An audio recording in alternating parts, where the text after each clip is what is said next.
Hi, I'm Bill O'Reilly. Thanks for watching us tonight. President Obama and the race problem. That is the subject of this evening's Talking Points memo. On Friday, the president delivered surprise remarks to the press about the Trayvon Martin case and race in general. His main point, a plea for understanding. There are very few African-American men in this country who haven't had the experience of being followed when they were shopping in a department store. That includes me. I don't want to exaggerate this, but those sets of experiences inform how the African-American community interprets what happened one night in Florida. And that's true.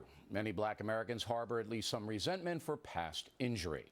But what President Obama surely knows is that you cannot reach a fair criminal verdict or design effective public policy that solves present problems by dwelling on the sins of the past. Talking Points believes the president was correct in addressing the race issue and framing it with the Martin case. He's the leader of America, and the country's talking about this. By the way, when you hear a pundit or politician saying we should have a, quote, conversation about race, that means you're in for a sea of bloviating, which will likely lead nowhere. The sad truth is that from the president on down, our leadership has no clue at all, about how to solve problems within the black community, and many are frightened to even broach the issue. That's because race hustlers and the grievance industry have intimidated the so-called conversation, turning any valid criticism of African-American culture into charges of racial bias. So many in power simply walk away, leaving millions of law-abiding African-Americans to pretty much fend for themselves in violent neighborhoods. You want racism? That's racism. Thus, it is time for some straight talk. And I hope the president is listening tonight because we need him to lead on this issue. Trayvon Martin was killed because circumstances got out of control. He was scrutinized by neighborhood watchman George Zimmerman because of the way he looked. Not necessarily his skin color, there's no evidence of that, but because he was a stranger to Zimmerman and was dressed in clothing sometimes used by street criminals. It was wrong for Zimmerman to confront Martin based on his appearance. But the culture that we have in this country does lead to criminal profiling because young black American men are so often involved in crime. The statistics overwhelming, but here's the headline. Young black men commit homicides at a rate 10 times greater than whites and Hispanics combined. When presented with damning evidence like that, and like the mini Holocaust in Chicago, where hundreds of African Americans are murdered each year, the civil rights industry looks the other way or makes excuses. They blame guns, poor education, lack of jobs. Rarely do they define the problem accurately. So here it is. The reason there is so much violence and chaos in the black precincts is the disintegration of the African American family. Right now, about 73% of all black babies are born out of wedlock. That drives poverty. And the lack of involved fathers leads to young boys growing up resentful and unsupervised. When was the last time you saw a public service ad telling young black girls to avoid becoming pregnant? Has President Obama done such an ad? How about Jackson or Sharpton? Has the Congressional Black Caucus demanded an ad like that? How about the PC pundits who work for NBC News? White people don't force black people to have babies out of wedlock. That's a personal decision, a decision that has devastated millions of children and led to disaster both socially and economically. So, raised without much structure, young black men often reject education and gravitate towards the street culture, drugs, hustling, gangs. Nobody forces them to do that. Again, it is a personal decision. But the entertainment industry encourages the irresponsibility by marketing a gangsta culture, hip-hop, movies, trashy TV shows to impressionable children. In fact, President Obama has welcomed some of the worst offenders in that cesspool to the White House. when he should be condemning what these weasels are doing. These so-called entertainers get rich, while the kids who emulate their lyrics and attitude destroy themselves. And then there's the drug situation. Go to Detroit and ask anyone living on the south side of the 8 Mile Road what destroyed their city. They will tell you narcotics. They know addiction leads to crime and debasement. But what do the race hustlers and limousine liberals yell about? The number of black men in prison for selling drugs. Oh, it's so unfair. It's a nonviolent crime, and blacks are targeted. That is one of the biggest lies in the history of this country.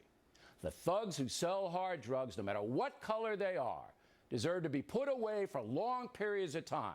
They sell poison. They sell a product that enslaves and kills. They are scum.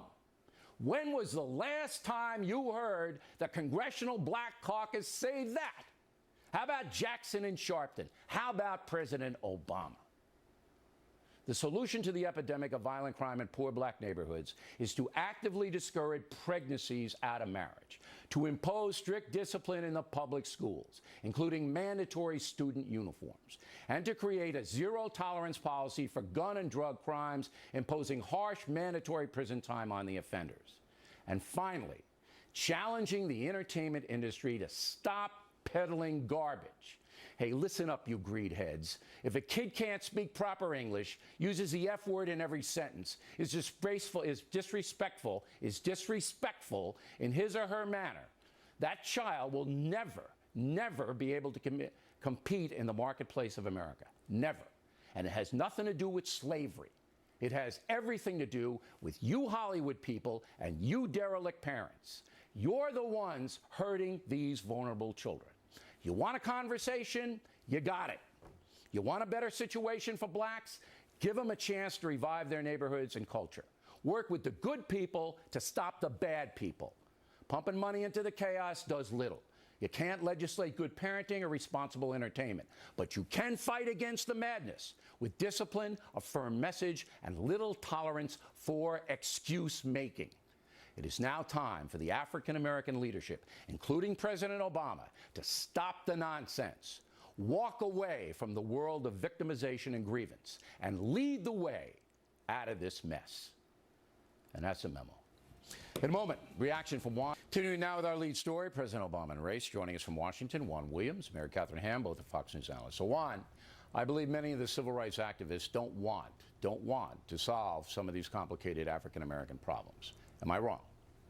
No, because in fact, when you look at the record, what have they done? They turn away from these issues. Now, let me just tell you, I thought your talking points was, that's bold and fresh.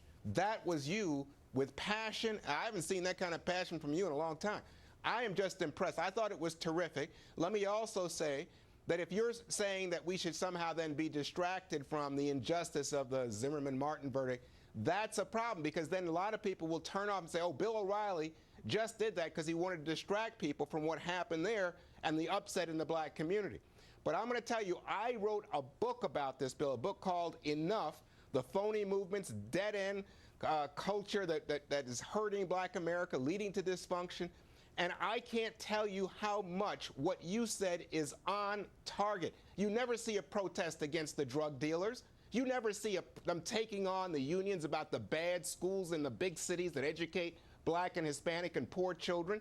You never see anybody say, hey, you know what? We've got too many out-of-wedlock births in our community, and it leaves kids feeling abandoned, that the boys out there, and believe me, black people from Jesse Jackson down have said that when they see black kids on the street, it makes them nervous.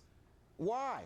It's not racism, it's because of just the numbers you talked about, the high incidence of involvement either as convicted or victims of violent crime. But again, the point here is, why don't they say to people, these are steps you can take to help yourself, to build your community, to strengthen your family, instead of constantly going backwards. Juan. We went over that last week. If they say that, it's bad for the grievance industry. So what do you say, Mary Catherine? Did I frighten you with the talking points memo? No, I was not frightened. I would say to his credit that Barack Obama actually has addressed some of the things, but not in black an fatherhood, effective for way. instance. He's only addressed it but in an some offhand speeches way. with the black community. Where is his public service announcement? Where is the federal government taking the buku money they have and making these announcements targeted at young women, for example, young black women, saying, you know what, this is leading to nowhere. Don't do it. Where is that?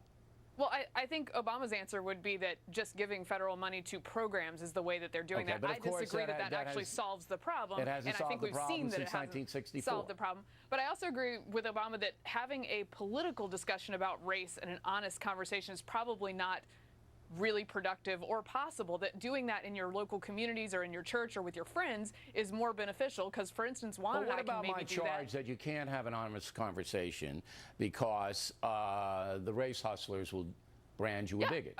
I think part of the reason on a political level, at least on a public level, people are petrified to talk about race because they are afraid they will be called racist. They're afraid they're going to be branded as a bigot if they make the criticisms that have to be made. Much of the country is very invested and gets either an emotional kick or a financial kick out of calling a bunch of other people racist, or a political advantage from doing that. And so if you have it in your personal community or with your friends, maybe they're less likely to have that advantage, because just assuming that half of the country is racist because they happen to disagree with you politically, or assuming they can't be involved because they're white because they can't truly understand, that's not an honest conversation. Well, I think I truly understand. I'm the whitest guy in the room. I truly understand that millions of African American people are getting hammered every day of their lives because they live in East St. Louis or Bed-Stuy or Crenshaw in Los Angeles, and they can't come out of their house, and it's awful environment, and the white politicians who control Washington don't care at all, and they don't.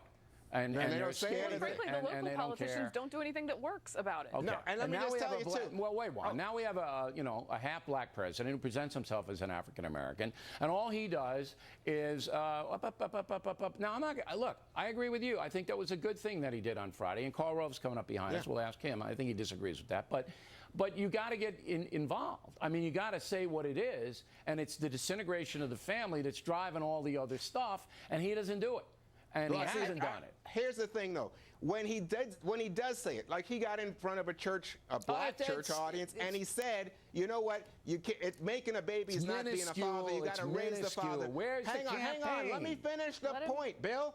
What happened was then you get Jesse Jackson saying, whispering he should be neutered. He should be not a man. Why did he fear Jesse Jackson? When he went to Morehouse, what happened? All the critics come out and say, "Oh, I hope he's going to be critical when he goes to the Naval Academy and talk about their sex scandals." Because that's the grievance industry, Juan. If he's going to go to the grievance industry, he's going to get grievance. Obama's more powerful than them, and he should overcome that. We should ignore it. Look, I have been championing this cause forever with you, with Valerie Jarrett, with the president. But you know what? They think that they shouldn't do it, and I keep saying you got to get out there. He's a great example, he and Michelle and the kids. Yes. But what you need is something where people would say specifically, here's steps you can take to help yourself, as opposed to making yourself into a loser and dressing in gay fashion. I got to go, but I sat there. Focusing on Zimmerman is not emblematic, and I am one of those bleeding hearts that on the marijuana position Zimmerman and Martin, that was a tragedy. The justice system worked, but the bigger issue is not addressed. I sat. Oh, stop it, Juan. You know that was a fair verdict. Don't give me any of that crap. You know it was a fair verdict based on the law. There's no justice for that dead kid. Come on. You know it was a fair justice. You don't like the justice system, then redesign it. But the one we have worked. It's not emblematic of the larger problems. All right. And Bill, I still disagree with you about the drug mandatory minimums. I got to get that in there. I sat 3 days in that Democratic convention. I heard the biggest bunch of BS I've ever heard about the war on women and all this crap. I didn't hear one time somebody say, black ladies, you know what? Don't do that. Don't have babies out of wedlock when you can't support them and you don't even know the guy's name. Don't do that. Did I hear that one time? I did not. You should. Juan, thank you. Next on the rundown, Karl Rove, as I said, on political.